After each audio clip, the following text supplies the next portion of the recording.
आप सभी का हमारे YouTube channel internet study club में स्वागत है। आप अगर इस चैनल पे नए हैं तो YouTube channel internet study club को सब्सक्राइब कीजिए, बेल आइकन दबाइए ताकि जो भी वीडियो बनाए वो आप तक सबसे पहले पहुंचे। और आज वैदिक सभ्यता एवं संस्कृति पार्ट 3 में से रिलेटेड 25 सेलेक्टेड क्वेश्चन लेकर के आए हैं।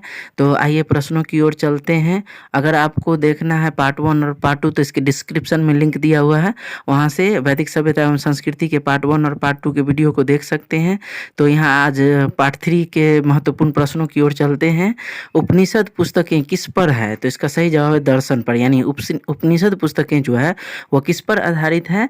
तो दर्शन पर आधारित है। अगला प्रश्न है, योग दर्शन के प्रतिपादक कौन है? तो इसका सही जवाब है पतंजलि। यानी योग दर्शन के प्रतिपादक कौन है? तो पतंजलि है। अगला प्रश्न है, प्राचीन भारत में निष्क कौन कौन जाने जाते थे? तो इसका सही जवाब है स्वर्ण और आभूषण। यानी प्राचीन भारत में निष्क से कौन जाना जाता था? तो स्वर्ण और आभूषण। अगला प्रश्न है, मनुस्मृति की रचना किस काल में हुई थी? तो इसका सही जवाब है शुंग काल में। यानी मनुस्मृति की रचना जो है वह कौन से काल में की गई थी?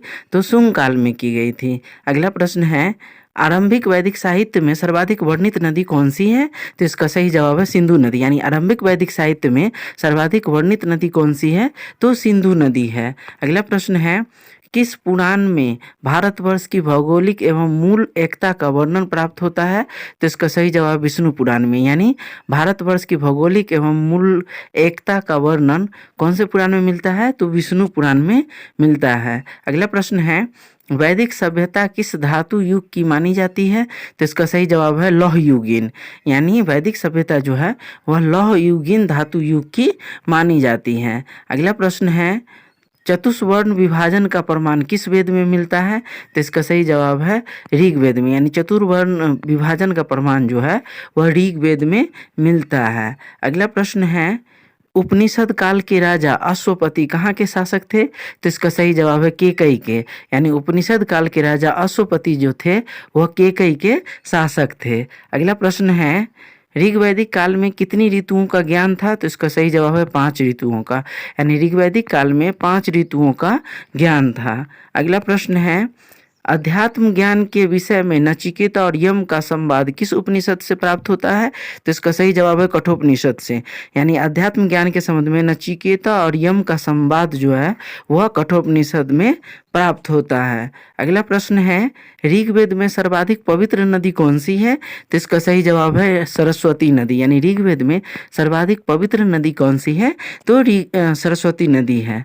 अगला प्रश्न है, वैदिक नदी कुभा यानी काबुल का स्थान कहाँ से निर्धारित होना चाहिए? तो इसका सही जवाब है अफगानिस्तान से। यानी कुभा जो है वो कहाँ है? तो अफगानिस्तान में है। अगला प्रश्न है, ऋग्वेद में सर्वाधिक सम्मानित देवता कौन कौन से थे? तो इसका सही जवाब इंद्र और अग्नि।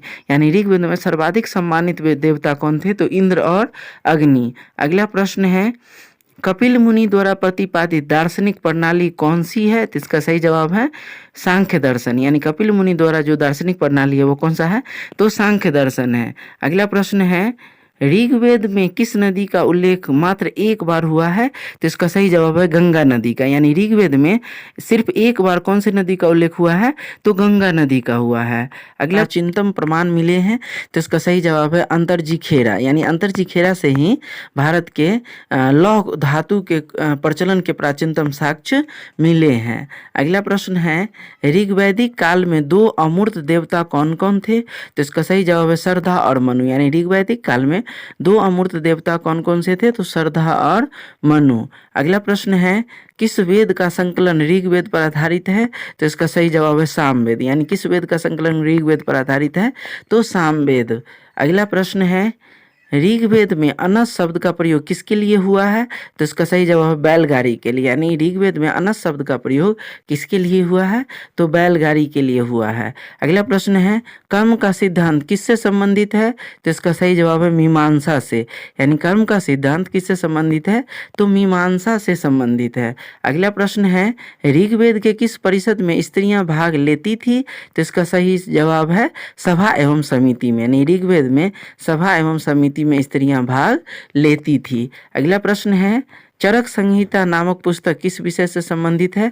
तो इसका सही जवाब है चिकित्सा से। यानी चरक संहिता पुस्तक जो है वह किससे संबंधित है? तो चिकित्सा से संबंधित है। अगला प्रश्न है, ऋग्वेद का नवीनतम मंडल कौन सा है? तो इसका सही जवाब है प्रथम एवं दशम। यानी ऋग्वेद का जो नवीनतम मंडल है वह प्रथम मंडल एवं दशम मंडल है। अगला प्रश्न है, यज्ञ संबंधी विधि विधानों का पता कहाँ से चलता है? तो इसका सही जवाब है यजुर्वेद से। यानी यज्ञ संबंधी विधि विधानों का पता जो है वह यजुर्वेद से चलता है। तो ये 25 सिलेक्टेड क्वेश्चन वैदिक सभ्यता एवं संस्कृति पार्ट 3 से लेकर के आप लोगों के सामने आए थे। अगर वैदिक सभ्यता एवं संस्कृति के पार्ट 1 और पार्ट 2 का वीडियो देखना है तो आपको डिस्क्रिप्शन में लिंक दिया हुआ है, वहाँ से देखिए। Thanks for watching.